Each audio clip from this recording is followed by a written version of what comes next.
ओम शांति।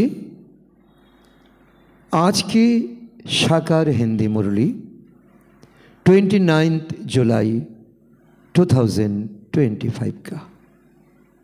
आज बाबा बोले, मीठे बच्चे, इस शरीर की वैल्यू तब है जब इसमें आत्मा प्रवेश करे, लेकिन सजावट शरीर की होती, आत्मा की नहीं।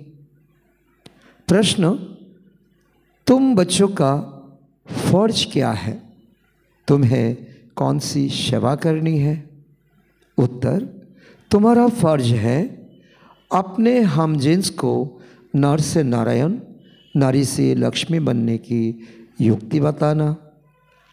तुम्हें अब भारत की सच्ची रूहानी सेवा करनी है। तुम्हें ज्ञान का तीसरा नेत्र मिला है, तो तुम्हारी बुद्धि और चलन बड़ी रिफाइन होनी चाहिए। किसी भी मोह जरा भी ना हो। गीत, नयनहीन को राह दिखाओ प्रभु। ओम शांति, डबल शांति। तुम बच्चों को रेस्पॉन्ड करना चाहिए। ओम शांति। हमारा सधर्म है शांति। तुम अभी शांति के लिए थोड़ी ही कहा जाएंगे। मनुष्य मन की शांति के लिए साधु संतों के पास भी जाते हैं ना। अब मन बुद्धि तो है आत्मा के अर्गांश। जैसे यह शरीर के अर्गांश हैं, वैसे मन, बुद्धि और चक्षु। अब चक्षु जैसे यह नयन है, वैसे वो नहीं है। कहते हैं, हे प्रभु, नयनहीन को राह बताओ। और प्रभु व ईश्वर कहने से वो बाप का लाभ नहीं आता है। बाप से तो बच्चों को वर्षा मिलता है। यहाँ तो तुम बाप के सामने बैठे हो, पढ़ते भी हो। तुमको कौन पढ़ाते हैं? तुम ऐसे नहीं कहेंगे कि परमात्मा बाप प्रभु पढ़ाते हैं। तुम कहेंगे शिव बाबा पढ़ाते हैं। बाबा अक्षर तो बिल्कुल सिंपल है भी बाप दादा। आत्मा को आत्मा ही कहा जाता है, वैसे वो परमात्मा है। वो कहते हैं, मैं परमात्मा यानी परमात्मा तुम्हारा बाप हो। फिर मुझ परमात्मा का ड्रामा अनुसार नाम रखा हुआ है शिव। ड्रामा में सबका नाम भी चाहिए ना। शिव का मंदिर भी है। भक्ति मार्ग वालों ने तो एक के बदले अनेक नाम रख दिए हैं और फिर ढेर के ढेर मंदिर बनाते रहते हैं। चीज़ एक ही है। सोमनाथ का मंदिर कितना बड़ा है, कितना सजाते हैं। महलों आदि की भी कितनी सजावट रखते हैं। आत्मा की तो कोई सजावट नहीं है, वैसे परम आत्मा का भी सजावट नहीं है। वो तो बिंदी है। बाकी जो भी सजावट है वो शरीरों की है। बाप कहते हैं, ना हमारी सजावट है, ना आत्माओं की सजावट है। आत्मा है ही बिंदी। इतनी छोटी बिंदी तो कुछ पार्ट बजा ना सके। वो छोटी सी आत्मा शरीर में प्रवेश करती है तो शरीर की कितने प्रकार की सजावट होती है। मनुष्य के कितने नाम हैं। किंग क्वीन की सजावट कैसे होती है। आत्मा तो सिंपल बिंदी है। अभी तुम बच्चों ने ये भी समझा है, आत्मा ही ज्ञान धारण करती है। बाप कहते हैं, मेरी में भी ज्ञान है ना। शरीर में थोड़ी ही ज्ञान होता है। मुझ आत्मा में ज्ञान है। मुझे यो शरीर लेना पड़ता है तुमको सुनाने के लिए। शरीर बिगड़ तो तुम सुन न सको। अब यो गीत बनाया है, नयनहीन को राह बताओ प्रभु। क्या शरीर को राह बतानी है? नहीं, आत्मा को। आत्मा ही पुकारती है। शरीर को तो दो नेत्र है। तीन तो हो ना सके, तीसरे नेत्रों का यहाँ मस्तक में तिलक भी देते हैं, कोई सिर्फ बिंदी माफिक देते हैं, कोई लकीर निकालते हैं। बिंदी तो है आत्मा, बाकी ज्ञान का तीसरा नेत्र मिलता है। आत्मा को पहले यो ज्ञान का तीसरा नेत्र नहीं था। कोई भी मनुष्य मात्र को यो ज्ञान नहीं है, इसलिए ज्ञान नेत्रहीन कहा जाता है। बाकी यो आँखें तो सबको है, सारी दुनिया में कोई को यो तीसरा नेत्र नहीं है। तुम हो सर्वोत्तम ब्राह्मण कुल के, तुम जानते हो भक्ति मार्ग और ज्ञान मार्ग में कितना फर्क है। तुम रचता और रचना के आदि मध्य अंतों को जानकर चक्रवर्ती राजा बनते हो। जैसे ICS वाले भी बहुत ऊंचा पद पाते हैं, परंतु यहाँ कोई पढ़ाई से MP आदि नहीं बनते हैं। यहाँ तो चुनाव होते हैं, वोट्स पर MP आदि बनते हैं। अभी तुम आत्माओं को पाप की श्रीमत मिलती है, और कोई भी ऐसे नहीं कहेंगे कि हम आत्मा को मत देते हैं। तो वो तो सब है देहाभिमानी। बाप ही आकर देही अभिमानी बनना सिखलाते हैं। तो सब है देहाभिमानी। मनुष्य शरीर का कितना भवका रखते हैं। यहाँ तो बाप आत्माओं को ही देखते हैं। शरीर तो विनाशी, व्यर्थ नटे पैनी है। जानवर को तो भी फिर भी खाल आदि बिकती है। मनुष्य का शरीर तो कोई काम के नहीं आता। अब बाप आकर व्यर्थ पाउंड बनाते हैं। तुम बच्चे जानते हो कि अभी हम सुदेवता बन रहे हैं, तो यह नशा चरा रहना चाहिए, परंतु यह नशा भी नंबरवार पुरुषार्थ अनुसार रहता है। धन की भी नशा होता है ना। अभी तुम बच्चे बहुत धनवान बनते हो, तुम्हारी बहुत कमाई हो रही है, तुम्हारी महिमा भी अनेक प्रकार की है। तुम फूलों का बगीचा बनाते हो।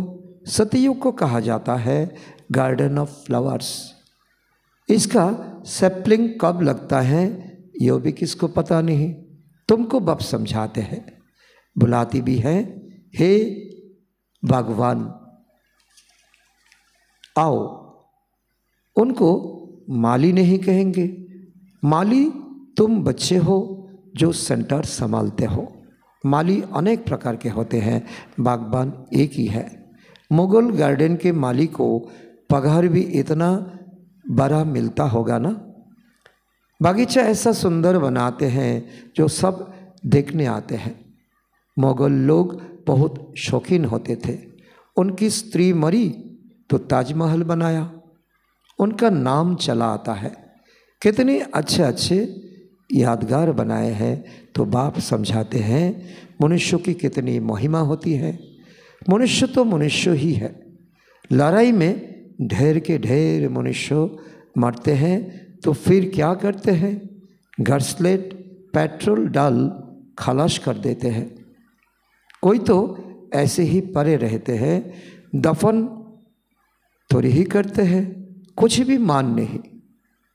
तो अब तुम बच्चों को कितनी नारायणी नशा चढ़ना चाहिए। यह है विश्व के मालिक बने का नशा। सत्य नारायण की कथा है तो जरूर नारायण ही बनेंगे। आत्मा को ज्ञान का तीसरा नेत्र मिलता है, देने वाला है बाप। तीसरी की कथा भी है। इन सब का अर्थ बाप बेट समझाते हैं। कथा सुनाने वाले कुछ भी नहीं जानते। अमर कथा भी सुनाते हैं। अब अमरनाथ पर कहाँ दूर दूर जाते हैं। बाप तो यहाँ आकर सुनाते हैं, ऊपर तो सुनाते नहीं हैं। वहाँ थोड़ी ही पार्वती को बेट अमर कथा सुनाई। यो कथा ही आदि जो बनाई है, ये भी ड्रामा में नोद है, फिर भी होगा। बाप बेट तुम बच्चों को भक्ति और ज्ञान का कंट्रास्ट बताते हैं। अभी तुमको ज्ञान का तीसरा नेत्र मिला है। कहते हैं ना, हे प्रभु अंधों की राह बताओ। भक्ति मार्ग में पुकारते हैं, बाप आकर तीसरा नेत्र देते हैं, तो जिसका कोई को पता नहीं है सिवाय तुम्हारे। ज्ञान का तीसरा नेत्र नहीं है तो कहेंगे चोचा धुंधधारी। आंखें भी कोई की कैसी होती है, कोई की बहुत शोभामान आंखें होती हैं, फिर उस पर इनाम भी मिलता है, फिर नाम रखते हैं मिस इंडिया, मिस फलानी। तुम बच्चों को अब बाप क्या से क्या बनाते हैं। वहाँ तो नेचुरल ब्यूटी रहती है। श्री कृष्ण की इतना महिमा क्यों है? क्योंकि सबसे जास्ती ब्यूटीफुल बनते हैं। नंबर 1 में कर्मातीत अवस्था को पाते हैं, इसलिए नंबर 1 में गायन है। यो भी बाप बैठ समझाते हैं। बाप बार बार कहते हैं, बच्चे मन मना भवो, हे आत्माएं अपने बाप को याद करो। बच्चों में भी नंबर बार तो है ना। लौकिक बाप को भी समझो 5 बच्चे हैं, उनमें जो बहुत सयाना होगा उनको नंबर 1 रखेंगे। माला का दाना हुआ ना, कहेंगे यो दूसरा नंबर है, यो तीसरा नंबर है। तो एक जैसे कभी नहीं होते। तो बाप का प्यार भी नंबरवार होता है। तो वो है हद की बात। तो यह है बेहद की बात। जिन बच्चों को ज्ञान का तीसरा नेत्र मिला है, उनकी बुद्धि और चलन आदि बड़ी रिफाइन होती है। एक किंग ऑफ फ्लावर होता है, तो यो ब्रह्मा और सरस्वती किंग क्वीन फ्लावर ठहरे। ज्ञान और याद दोनों में तीखे हैं।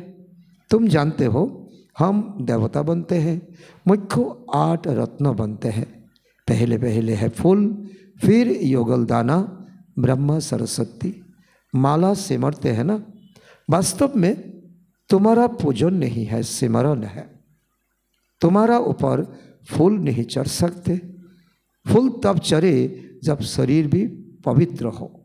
यहाँ कोई का भी शरीर पवित्र नहीं है। सब विष से पैदा होता है, इसलिए भिखारी कहा जाता है। इन लक्ष्मी नारायण को कहते ही है संपूर्ण निर्विकारी। बच्चे तो पैदा होते होंगे ना, ऐसे तो नहीं कोई ट्यूब से बच्चा पैदा हो जाएगा। तो ये भी सब समझने की बात है। तुम बच्चों को यहाँ 7 रोज भट्टी में बिठाया जाता है। भट्टी में ईंट कोई तो पूरी पक जाती है, कोई कच्ची रह जाती है। तो भट्टी का मिसाल देते हैं।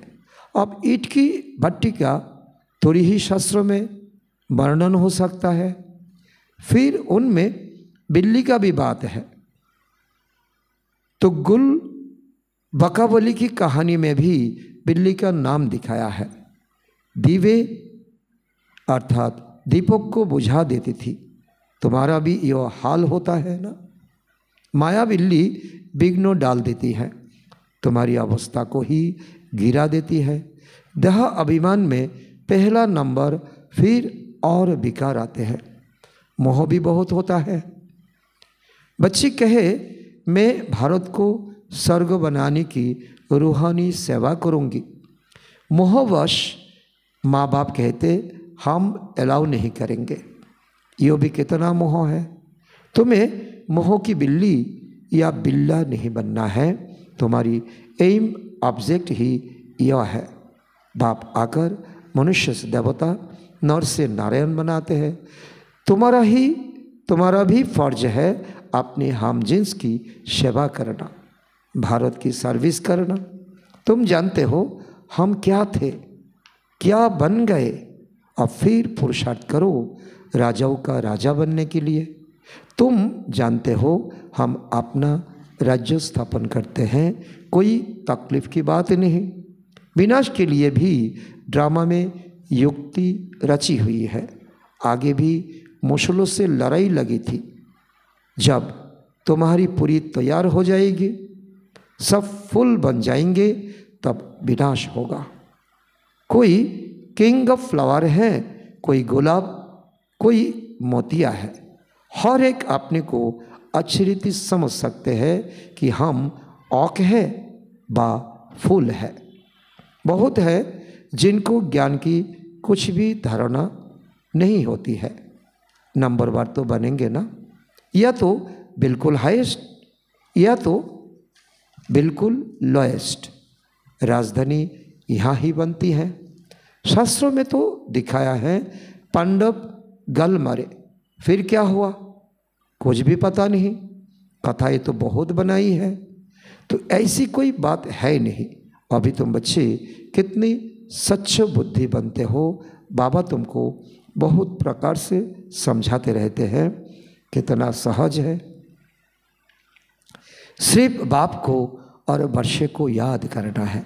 बाप कहते हैं मैं ही पतित पावन हूँ, तुम्हारी आत्मा और शरीर दोनों पतित है। अब पावन बनना है। आत्मा पवित्र बनती है तो शरीर भी पवित्र बनता है। अभी तुमको बहुत मेहनत करनी है। बाप कहते हैं बच्चे बहुत कमज़ोर है, याद भूल जाती है। बाबा खुद अपना अनुभव बताते हैं, भोजन पर याद करता हो। शिव बाबा हमको खिलाते हैं, फिर भूल जाते हैं, फिर स्मृति में आता है। तुम्हारी में भी नंबरवार पुरुषार्थ अनुसार है। कोई तो बंधन मुक्त होते हुए भी फिर फंस मरते हैं, तो धर्म के भी बच्चा बना देते हैं। अभी तुम बच्चों को ज्ञान का तीसरा नेत्र देने वाला बाप मिला हुआ है, तो इनको फिर नाम दिया है तीसरी की कथा, अर्थात तीसरा नेत्र मिलने की कथा। अब तुम नास्तिक से आस्तिक बनते हो। बच्चे जानते हैं बाप बिंदी है, ज्ञान का सागर है, वो तो कह देते नाम रूप से न्यारा है। अरे ज्ञान का सागर तो जरूर ज्ञान सुनाने वाला होगा ना। इनका रूप भी लिंग दिखाते हैं, फिर उनको नाम रूप से न्यारा कैसे कहते? सैकड़ों नाम रख दिए हैं। तो बच्चों की बुद्धि में यो सारा ज्ञान अच्छी रीति रहना चाहिए। कहते भी हैं परमात्मा ज्ञान का सागर है। सारा जंगल कलम बनाओ तो भी अंत नहीं हो सकता है। अच्छा, मीठे मीठे सिके लदे बच्चों प्रति माता पिता बाप दादा का याद प्यार और गुड मॉर्निंग। रूहानी बाप की रूहानी बच्चों को नमस्ते। हम रूहानी बच्चों की रूहानी बाप दादा को भी याद प्यार गुड मॉर्निंग, नमस्ते नमस्ते नमस्ते। धारणा के लिए मुख्य सार नंबर 1, अभी हम बाप द्वारा वर्थ पाउंड बने हैं। हम सुदेवता बनने वाले हैं। इसी नारायणी नशे में रहना है। बंधन मुक्त बन सेवा करनी है, बंधनों में फंसना नहीं है। नंबर 2, ज्ञान योग में तीखे बन माता पिता समान किंग ऑफ फ्लावर बनना है और अपने हम जिन्स की भी सेवा करनी है।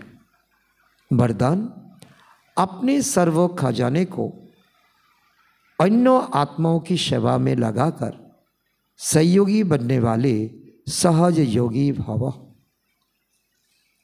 अर्थ है सहज योगी बनने का साधन है सदा अपने को संकल्प द्वारा, वाणी द्वारा और हर कार्यों द्वारा विश्व की सर्वात्माओं के प्रति सेवादारी समझ सेवा में ही सब कुछ लगाना। जो भी ब्राह्मण जीवन में शक्तियों का, गुणों का, ज्ञान का व श्रेष्ठ कमाई का, समय का खजाना बाप द्वारा प्राप्त हुआ है, वो सेवा में लगाओ, अर्थात सहयोगी बनो, तो सहज योगी बन ही जाएंगे। लेकिन सहयोगी वही बन सकते हैं जो संपन्न है। सहयोगी बनना अर्थात महादानी बनना। स्लोगन, बेहद के वैरागी बनो तो आकर्षण के सब संस्कार सहज ही खत्म हो जाएंगे। अव्यक्त इशारे संकल्पों की शक्ति जमा कर श्रेष्ठ सेवा के निमित्त बनो। जैसे अपने स्थूल कार्यों के प्रोग्राम को दिनचर्या प्रमाण सेट करते हो, ऐसे अपनी मनसा समर्थ स्थिति का प्रोग्राम सेट करो तो संकल्प शक्ति जमा होती जाएगी। अपने मन को समर्थ संकल्पों में बिजी रखेंगे तो मन को अपसेट होने का समय ही नहीं मिलेगा। मन सदा सेट अर्थात एकाग्र है तो सतत अच्छे वाइब्रेशन फैलते हैं, सेवा होती है। ओम शांति।